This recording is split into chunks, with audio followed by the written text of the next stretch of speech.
What we have to do is to create better, more effective tools for prosecuting those who are engaging in human trafficking. We have to make a difference by saying stop. We're not going to tolerate.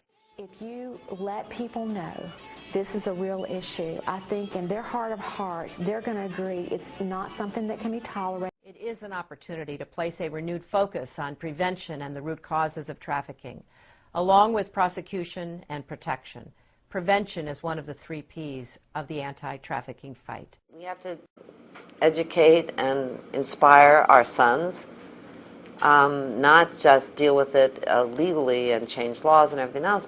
Most people are not aware that this is going on, and it's not going to stop until we are all aware of the signs and be able to help. So we've got to give prosecutors the tools to crack down on these human trafficking networks.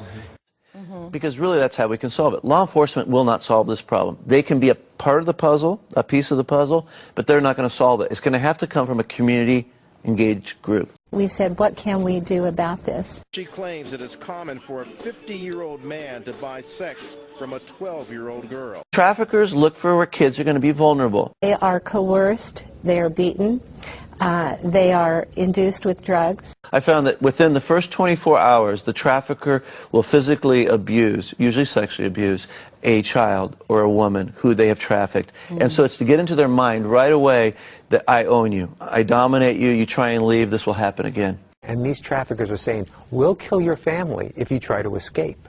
They don't even have to have the physical chain. They can be engaged in street prostitution, dancing at strip clubs, working at massage parlors, escort services, or even appear on internet ads on Craigslist. Talking around 200,000 people at least that are trafficked in bondage. Today, millions of people are living in bondage around the world.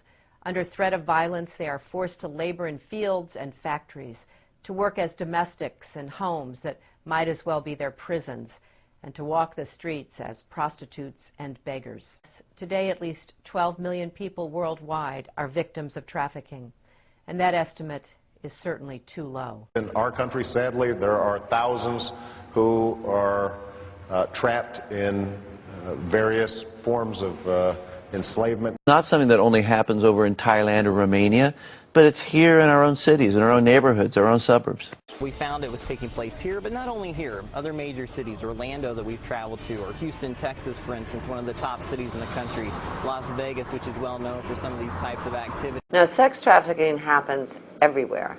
And the thing that enables it to happen everywhere is the fact that it hasn't been prioritized. You know, they could be your next door neighbor. They could be anyone. They could be the person down the street. Very frequent in large cities where there's conferences. They're lured by promises of modeling careers. The boys are even lured by promises of trying out for a soccer team and getting a college scholarship. The victims that are rescued need extensive help. The Senates are now committed to giving that through their nonprofit, Wings of Shelter.